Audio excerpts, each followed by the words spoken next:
bienvenue à une autre de vos émissions à ne pas manquer, de votre journal de filles de bois. Salut toi! Salut, ça va? Oui. Écoute, on fait tout le temps salut toi comme si on s'était pas vu, mais on est ensemble depuis déjà un bout de la journée, c'est tout le temps de même. Ouais. Bref, comment ça va?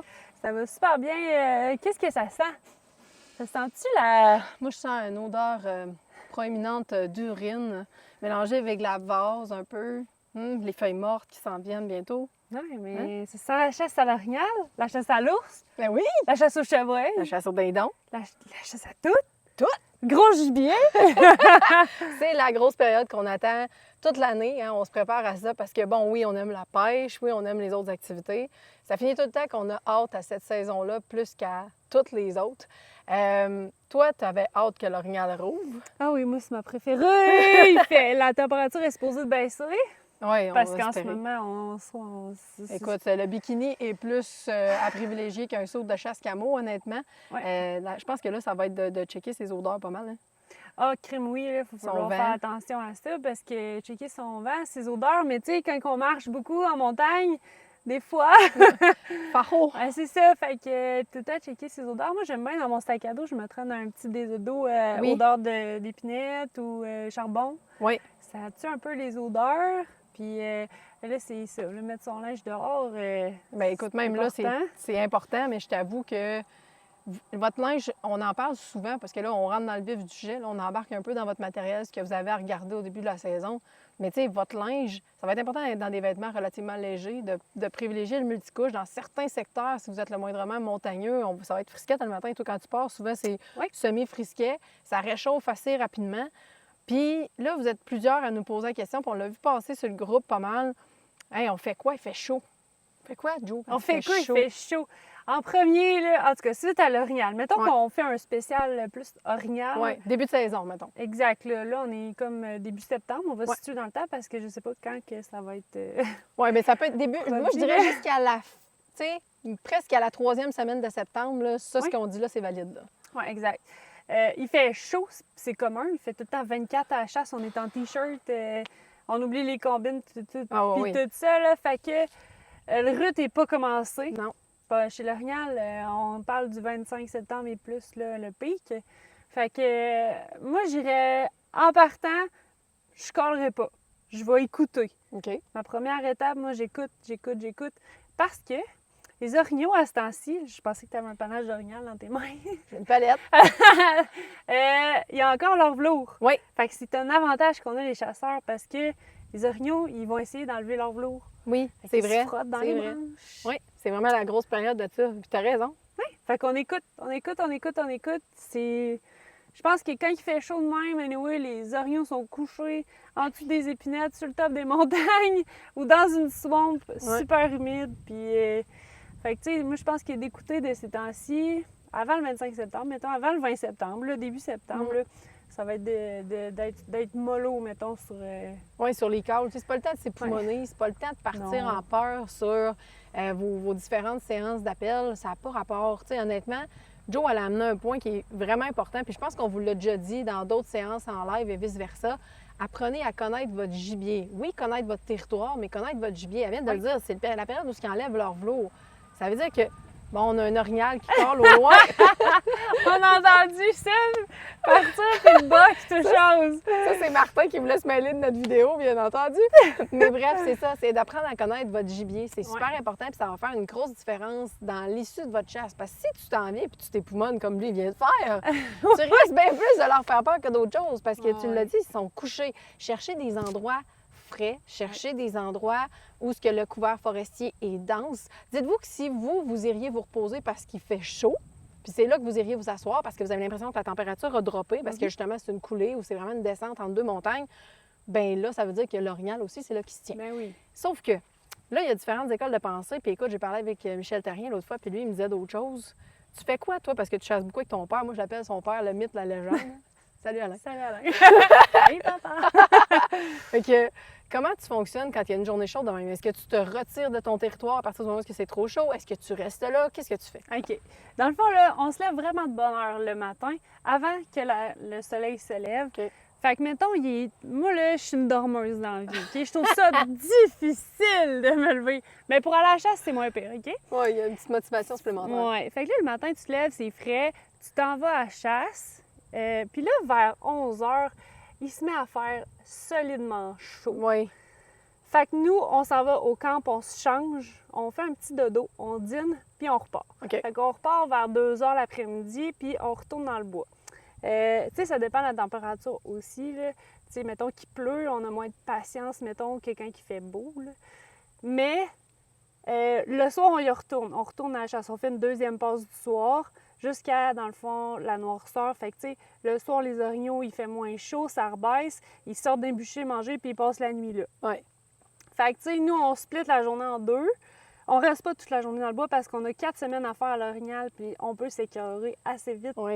T'as déjà passé pas mal de temps dans le bois, toi, à essayer d'en trouver. Oui. Les filles, sérieusement, vous avez une tendance à nous dire « Hey, ça n'a pas de bon sens, j'en ai pas vu », puis vous êtes découragées à partir de la première fin de semaine. Hey, ça peut être long, là. T'sais, nous autres, là, à cause de l'émission, souvent, on a des séjours de 5 jours. Je n'ai parlé avec elle cette semaine, puis justement, c'est ce qu'elle me disait. Elle dit « T'as 5 jours. Moi, j'ai 30 jours. » C'est ça. Fait que tu maximises tes chances de récolte, puis tu essaies de justement être là le plus souvent possible dans le bois. Ouais. Puis de là où je vais vous amener l'autre école de pensée. Parce que nous autres aussi, la majorité du temps, surtout c'est hyper chaud.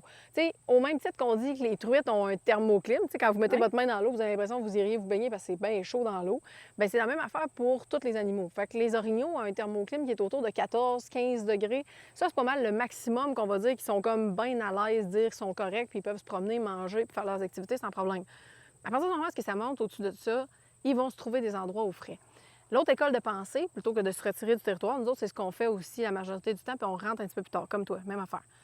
Mais il y a une autre école de pensée qui dit, si tu es capable et si ton habitat te le permet, tu peux te rendre dans la même zone de détente que ton orignal. Mais c'est risqué. Puis je m'explique. Si vous êtes une chasseuse expérimentée, faire de la chasse fine, pas de problème, vous pouvez tirer votre épingle du jeu, puis peut-être réussir à justement le débusquer. Vraiment, j'allais dire démusquer, ça n'existe pas, ça. Débusquer directement dans son aire de repos. Mais c'est limite. Pourquoi? Parce qu'un orignal, ça a des oreilles multidirectionnelles. On appelle ça des antennes, nous autres.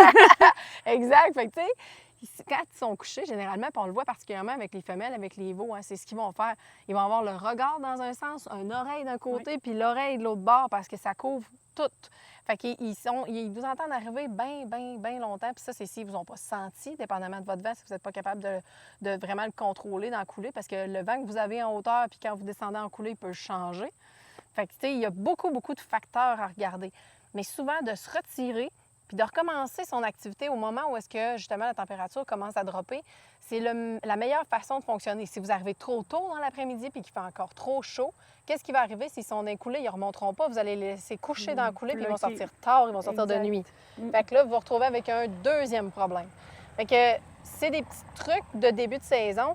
L'autre chose, écoute, si tu as des appels à faire pour X raison, tu as quelqu'un... Parce que les orignaux, ça, c'est une autre affaire. Les gens pensent que c'est juste dans la saison de rut qu'ils parlent. Mais non, c'est à l'année. Ben oui, ça parle à l'année. Oui. Ça vous sert à rien, comme on a dit tantôt, si c'est poumonné, ils sont pas là. Il n'y en a pas de femelles plaintives, puis la menteuse, puis les maheux, puis les ci, puis les ça. C'est pas le temps de faire ça. Non. Début de saison, on y va tranquillement. On fait des petits... Ça va être des petites réponses très courtes. Des petits calls, justement, de localisation. C'est tout ce qu'on va faire. Ouais. C'est vraiment juste ça. Fait qu'on avait des gens qui vérifiaient si on était correct. Salut! C'est des voisins dans le quartier. Donc, c'est ça. Fait que c'est vraiment comme ça qu'on fonctionne en début de saison. Autre truc, la fameuse palette. Parce qu'il faut imiter le comportement d'un orignal, puis on l'oublie, ça. On en a entendu des patates sur des arbres avec des palettes. C'est ça qu'on fait? Bien, je te dirais, on parle début de saison, là, moi, c'est à proscrire, là. Je te dirais pas un orignal que tu veux provoquer, que tu l'entends, qui répond que tu es rentré dans sa bulle, puis tu le fais sur un arbre. Là, ça se peut que ça le motive à venir te voir. Mais là, en début de saison, là, calmos. pas de coup de palette, ces arbres, là. Un petit rattling bien simple, tout doux. J'ai fait une des plus belles chasses à l'orignal en début de saison avec une palette. J'ai pas dit un mot, j'ai pas collé. On était sur un territoire qu'on avait vu un orignal en 2 ans, OK? J'ai pris ma palette puis j'ai juste frotté un peu dans mes branches. Tiens, là. fais-le donc, voir. Le boc, là, tu sais, j'ai juste fait ça. Le boc, là, il est parti du haut de la montagne en rotant, en courant. Sa femelle le suivait à la course, puis ils ont descendu, ça a détalé ma fille. Ça a été une des plus belles chasses. Ça a pris une demi-heure, il est descendu, il est venu à nous sans qu'on bouge. On s'est caché dans un thé. Il y avait comme 2 petits chemins. Il est arrivé, un petit rot, il a arrêté, il s'est demandé c'était quoi, ping. Non, mais c'est ça, c'est souvent Terminé. ce qu'on dit. On a une tendance à vouloir faire du gros show-off. Les orignaux sont pas show-off. C'est des animaux qui sont lents, qui sont à l'écoute. Fait qu'il faut faire la même chose à nous, de notre côté aussi. Il faut faire le même comportement. Puis je trouve ça le fun que tu en parles. Tu sais, des fois, là, le matin, là, juste de prendre carrément une branche puis d'en retirer les feuilles de la tige, comme s'il était en train de manger. C'est ce qu'ils font, en fait. Là. Oui. Tu fais la même chose. Jouer dans l'eau le matin si vous êtes sur le bord d'un plan d'eau. Les pattes dans l'eau. Cloc, Votre palette, cloc. là, utilisez-la. Là. Vous la remplissez d'eau puis vous la revidez. Ou votre cornet. Comme s'ils buvent, quand ils prennent de l'eau, ils boivent, ça leur coule du museau. Tu sais, c'est tout des...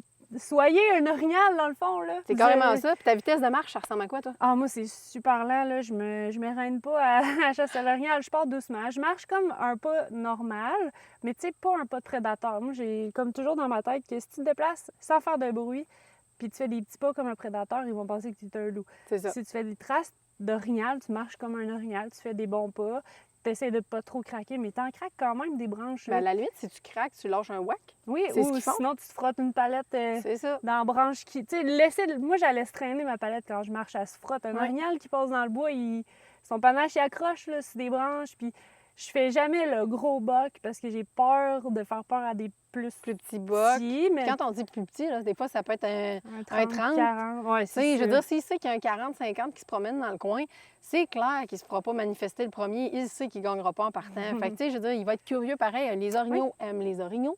Fait que comportez-vous comme tel. Vous risquez beaucoup plus d'en voir, d'en croiser, même des fois juste d'en croiser un. Tu sais, de savoir que ton approche, puis ça, là, c'est quelque chose qu'on oublie. Tu sais, on va à la chasse. Pourquoi? Pour en voir, pour les déjouer. Si tu réussis à le faire, puis que tu as une petite femelle qui arrive par curiosité, hey, tabarnak, j'ai réussi. Ah, Tant qu'à moi, votre chasse est réussie. Vous avez réussi à tu viens de leurrer. confirmer. Mais oui. Ça, tu confirmes que tu as des talents puis que tu es capable de te faire passer pour un orignal. Puis la chasse à l'orignal, je pense que c'est ça la clé, c'est d'être un orignal. Là. Carrément. Puis écoute, ce qui dit début de saison, dit truc technique aussi, question de vérifier. Si vous êtes à l'arc et à l'arbalète, généralement, début de saison, c'est ce qui se passe. Ça peut être aussi au chevreuil. Ce truc-là va être bon pour vous autres. Fait qu'on s'en va-tu voir le truc technique de la semaine? Yes, sir. Allons voir ça. Alors! La chronique technique de la semaine. Ah! Je sais pas vous autres, mais moi, j'entends plus rien. Les girls, vous voyez, on est dans le studio. C'est un peu notre atelier technique ici. Vous allez nous voir ici à quelques reprises quand on va venir justement le temps de vous parler un petit peu plus de l'aspect mécanique, on va dire ça de même, ou encore différentes techniques si on vous parle de l'heure de pêche aussi. On va commencer à intégrer ce studio-là de plus en plus. Fait que vous nous direz en commentaire si vous aimez ça, parce que c'est décoration signée Joanie Boivin. Et le mur qu'on aime tant en planche, si jamais vous en voulez, c'est Meubles SGL qui fait ça. Donc, ça va être, je peux faire une petite plug en même temps, mais bref, super important avec Stéphane qui est tellement gentil. Joe, on a parlé de chasse de début de saison, mais il y a aussi à entretenir notre équipement qui est comme vraiment important. Ben oui, puis c'est même à faire avant de partir. Ben oui. Même au courant de l'année, mais je veux dire avant de partir pour votre saison de la chasse à l'orignal, chevreuil, ours, dindon. Ouais. Ben, il faut tout le temps que vous vérifiez si votre équipement, vous êtes allé pratiquer avec. Est-ce qu'il s'est brisé? Est-ce qu'il y a des choses qui se sont désajustées? Y a-t-il des trucs, des vis qui ont loussé? Ben oui. Il y a plein d'aspects à vérifier sur les armes. Puis là, ben, aujourd'hui, on parle arc-arbalète. Oui, bien écoute, début de saison, c'est souvent ça, hein, c'est arc-arbalète. Fait que tu l'as dit, écoute, tu as fait je pense, un bon survol de ce qui est à regarder. Si on prend ici l'arbalète, bon, bien d'abord, ce qui va être à vérifier, c'est entre autres, bon, votre télescope. Je sais que ça va avoir de la niaiseux. Techniquement, il n'y a pas beaucoup de recul, mais ça reste quand même un coup sec que votre arbalète va déclencher. Fait que de s'assurer que justement, peut-être, bon, vos fixtures n'ont pas bougé au niveau de votre télescope. Super important. Nettoyez votre lunette aussi, hein, avant de partir. Je sais que ça peut avoir de la niaiseux niaiseux, mais s'il y a de la poussière d'accumuler, puis tout, vous retrouvez avec du sable, de la boîte parce que vous vous promenez en 4 roues, ça peut être un peu tannant au niveau de la vision quand le gibier est rendu en avant de vous autres. Peut-être aussi, si vous avez l'impression qu'il y a certaines parties au niveau des poulies et tout, si vous avez des arbalètes à poulies comme ça, là, qui sont peut-être lousses ou qui auraient besoin d'ajustement, essayez bien avant, parce que là, si vous le faites là, vous êtes un petit peu limite en retard, là, parce qu'on est dans le mois de septembre. Mais si vous le faites d'avance, d'aller voir vraiment quelqu'un de spécialisé, il y a certains départements, certains magasins spécialisés dans l'archerie aussi qui vont pouvoir s'assurer que vos cames, justement, sont bien placées, que tout est correct. Il faut aussi vérifier à l'avant les fameuses branches. Hein, ça arrive assez souvent qu'on a des problématiques avec ça. Il faut checker passez votre main dessus pour voir si vous n'avez pas des micro-fissures, des fissures. Est-ce que c'est cassé à quelque part? Parce que s'il y a une fissure, dites-vous pas « Ah, c'est pas grave, là, elle va tenir. » Non, c'est ce que, mec, ça vous casse d'en face, vous allez faire tout qu'un saut. Hein? C'est clair. Puis, tu sais, je veux dire, on se le fait encore demander. Ça veut dire quoi, FPS, avec un nombre sur le côté, Joanie? Ça veut dire quoi? FPS, c'est en anglais, dans le fond. C'est le nombre de pieds secondes, la vitesse, dans le fond, de ton arbalète, de ton arc. La vitesse de déploiement. La vitesse à laquelle votre flèche va fendre l'air, en fait. Ouais, ça ressemble à ça. Exactement ça. C'est pieds par seconde, mais en anglais, c'est feet... feet per second. C'est ça, c'est la même affaire. Exactement. Fait que, tu sais, dans le fond, dites-vous que à partir du moment où vous avez des arbalètes qui sont le moindrement puissantes, on se souvient des anciennes Excalibur, justement, on est capable de les changer à la main. C'est une des raisons pour laquelle j'ai d'ailleurs gardé, moi, ce qu'on appelait mon ancre à bateau très, très, très longtemps parce qu'elle était large. C'est la première avec laquelle j'ai chassé avec toi, d'ailleurs. C'était toute une histoire tirée dans une tente à deux. Effectivement, parce qu'elle prenait de la place, mais on était capable de changer les cordes tout seul. Ceux-là, maintenant, les forces qui sont déployées dans les branches, écoutez, il faut comme refermer les branches au complet pour être en mesure de détacher la corde de là. Dites-vous que quand vous crinquez vos arbalètes, si tu as du 350, 400 pieds secondes maintenant et plus, bien là, vous vous retrouvez avec une pression énorme au niveau des branches. Vous ne voulez pas que ça vous pète d'en face, allez voir un spécialiste, super important. Lubrifier. Oui, vas-y. Oui, bien c'est ça, j'allais dire. Lubrifier le pont, mais aussi la corde, vérifiez-la. Y a-t-il des fils qui sortent? Oui. Il faut la cirer, votre corde. Et à un moment donné, elle prend de l'âge, elle vieillit. Puis il vient qu'il y a des petits fils qui peuvent casser dedans si elle commence à être usée. Changez-la, posez-vous pas de questions. Ben non. Mettons, c'est un item important de votre arbalète. Ça peut nuire au fonctionnement de tout ça. Oui. Vérifiez aussi vos flèches. Oui. Je sais que ça va de l'air niaiseux, mais au même titre que tu parlais tantôt au niveau des branches, essayez de ne pas vous rentrer un éclat parce que c'est du carbone maintenant, souvent. Là. Ça fait mal longtemps. C'est ça. Moi, souvent, ce que je vais faire, c'est que je vais prendre une paire de gants quand je fais mon inspection après avoir fait quelques séances de tir, puis vérifier mes flèches sont-tu maganées. Est-ce que vous avez tiré aussi avec vos pointes de chasse? Super important de le faire, au moins avec une pointe. Souvent, il y en a qui me disent « Ouais, mais j'en sacrifie une. » Elle n'est pas scrap si vous avez tiré juste une ou deux fois avec. C'est sûr que si vous avez fait 50 tirs avec, ça se peut que les lames commencent à être effritées. Mais tu sais, essayez le plus possible de vraiment tout votre équipement, validez si tout est beau, est-ce qu'il vous manque quelque chose, puis traînez cet équipement d'entretien-là avec vous autres dans le bois. Parce que là, je m'explique. Vous vous promenez, vous allez en 4 roues, il y a de la vibration. Ça va arriver souvent que les vis vont lousser à ce moment-là parce que le reste de la saison, vous êtes pratiqué dans le garage, sur le terrain en arrière et vice-versa. Traînez-vous des clés All-in, des petits kits, ça se vend chez Canadian Tower, pas cher. Traînez-vous un kit de clés All-in, traînez votre lubrifiant pour le pont, traînez, parce que vous êtes aussi pas à l'abri des intempéries. Des fois, on va avoir un petit peu l'équipement qui est magané. Puis au niveau de l'arc. Bien, au niveau de l'arc, c'est quasiment la même chose. C'est juste que les composantes ne sont pas tout à fait pareilles, mais n'oubliez pas de vérifier votre mire. Oui. Au même titre qu'on vérifie le télescope. Est-ce que mes mires sont loussées? Oui. Est-ce qu'ils bougent? Est-ce que tout le système de mire est correct et solide? Le porte-flèche, oui. Est-ce qu'il est comme un peu 18? C'est comme lui ici, on voit qu'il commence à se décoller. Il y a un peu d'expérience, celle-là. Oui, c'est ça. Vos cams aussi, là, est-ce qu'ils sont bien alignés? Est-ce qu'ils sont droites? Est-ce qu'il y en a une qui est tout croche puis que la corde va débarquer au prochain tir? Votre loupe, est-tu correct encore? Est-tu solide? Il y a plein. C'est le même principe, c'est de revérifier chaque composante, chaque vis. Est-ce que tout est beau, tout est solide? Mes flèches sont-tu correctes? Mon balancier, est-tu bien vissé? Puis vos pointes, en parlant des flèches tantôt, là, les pointes là, de pratique, souvent, ils viennent qu'à dévisser. Ah oui, carrément. Ben, tu sais, vous le savez, hein, c'est démontable, en fait. Ah, ben les miennes sont pas là. Elles sont pas posées. J'en avais des nouvelles. Regarde, là, j'en ai, je pense. Puis t'en as-tu dessus? Faut être sûr et certain. Oui, c'est des flèches de chasse en plus, c'est cool. Bon, parfait. Est-ce qu'ils sont bien vissés sur ma flèche? Parce que s'ils sont lousses, ben, la pointe peut partir d'un bord puis la flèche de l'autre. Oui, elle va tomber 4. Elle va-tu tomber pendant que vous allez marcher dans la forêt avec? Elle va-tu tomber quand tu vas tirer avec? Ben, c'est ça. Il faut toujours s'assurer qu'ils sont serrés au même titre que les nocs en arrière. Est-ce qu'ils sont bien fixés dedans? C'est ça. Les plumes sont-tu commencées à être arrachées? Sont-tu croches? Ouais. Tu sais, il faut avoir un équipement qui est droite. Là. Ben, faut avoir écoute, de quoi de solide. Là. Vous faites le tour de votre valise avant de partir au chalet. Faites le tour de votre équipement aussi. On parle d'arc et arbalète. À partir du moment où l'arme à feu va commencer, c'est la même chose. Vous êtes rendu au champ de tir. On va en reparler ultérieurement. Mais vous avez aussi des vérifications à faire. Si vous avez des questions, des commentaires, des choses sur lesquelles vous n'êtes pas sûr par rapport à certains modèles que vous avez d'arc ou d'arbalète, vous avez besoin de spécifications, vous allez à la chasse à l'arc et à l'arbalète, vous avez des questions pour nous autres, vous le savez, il y a le groupe Facebook Filles de bois où est-ce que vous pouvez venir nous parler. Puis sinon, ben c'est simple, écrivez donc ça en commentaire en dessous à ce temps que vous êtes abonné à la chaîne. Why not? Hey, on s'en retourne du côté de l'émission du Journal de Filles de bois. Cool! OK.